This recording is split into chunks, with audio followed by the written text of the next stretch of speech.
I'm not sure if in kanji race car spelled backwards is race car, but that's where we are, is in Japan. It's the third race of the season for the IndyCar League, and is this the day that Danica Patrick gets a checkered flag? Well, if you're just joining us, perhaps you don't know. But it's history. Scott Dixon pulls into the pit lane. He was your leader. Dan Weldon and Tony Kanaan follow, and that allows Helio Castroneves to gain the lead with 5 laps to go. We got 3 to go, and Danica Patrick, she sees Castroneves, and she says, "You are in my rearview mirror, dude." Danica Patrick passes Castroneves, her first lead of the race. Final lap. And this is all about Danica Patrick making history. Boys, move over. The lady is coming through. Danica Patrick wins at Twin Ring Motegi.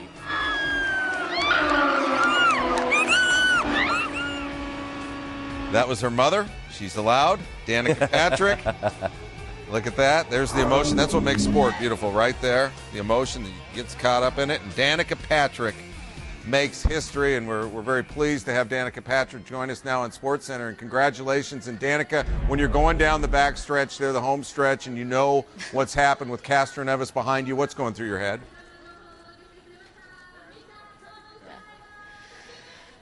Don't mess up in the last corner. You know, I think at that point, you know, unless something would have gone terribly wrong, you know, it was going to be mine, and I was a lot of relief. And it wasn't until I finally crossed the start-finish line and keyed up my radio and thanked them that I got a little choked up. And it's been a lot of years of built-up pressure, and very much pressure that I put on myself, but you know, over time, feeling more and more from everything around me.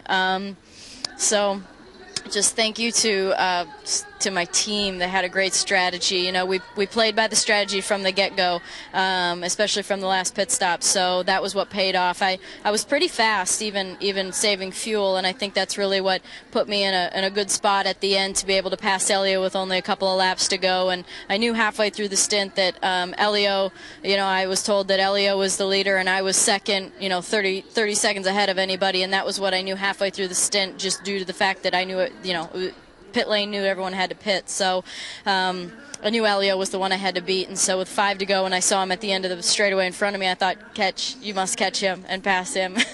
And you know, he looked like he was struggling a little bit more with fuel than I was. So thanks to Andretti Green, to my teammates, to my family, to Motorola, you know, what a good day. It's your 50th race. How much doubt had entered into your mind whether this day would come? No doubt. Just time. You know, how much time is it really going to take, and when am I really going to catch the brakes, and when is it going to be my turn? You know, no doubt though. And there was never a moment where I didn't believe that I could win. I always knew I could win. What's this mean to you personally and professionally? Well, it's going to kick things up a notch, probably. You know, my first year at Indy was one phase of it, and you know, I think that, you know, myself and a lot of us know that winning my first race was going to be the next phase of it. So, you know, I'd probably be pretty busy for a while. You know, definitely going to, you know, be a lot more excitement personally, probably, hopefully. But more than anything, just a great relief and a great reward for myself and everybody that's believed in me along the way. That's really what this is all about. You know, I always knew if I could do well and did well in racing, that everything else would take care of itself.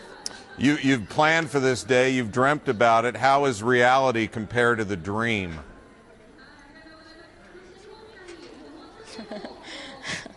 Well, you know, I guess I've thought about it enough, and you know, we've come up with a plan over the last couple of years of what we're going to do when that happens, since we all believed it would happen.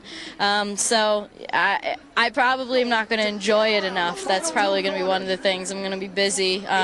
You know, instead of sticking around and going downtown Tokyo for a night, I'm jumping on a plane and heading back to the States. So it's going to be a little bit more work, you know, but good work that has resulted from hard work on the track. So there's going to be plenty of time to enjoy and have fun at the end of my career. I must take advantage of it now. Back to the States and make the most of this great event for myself, my sponsors, the team, and the league. Danica, if you were to dedicate this historic win, who would you dedicate it to? My family. First and foremost, my family. They're always by my side, always have been since the start, and they are what have made this possible. So thank you to my family. Well, thank you for joining us on SportsCenter, and congratulations for making history.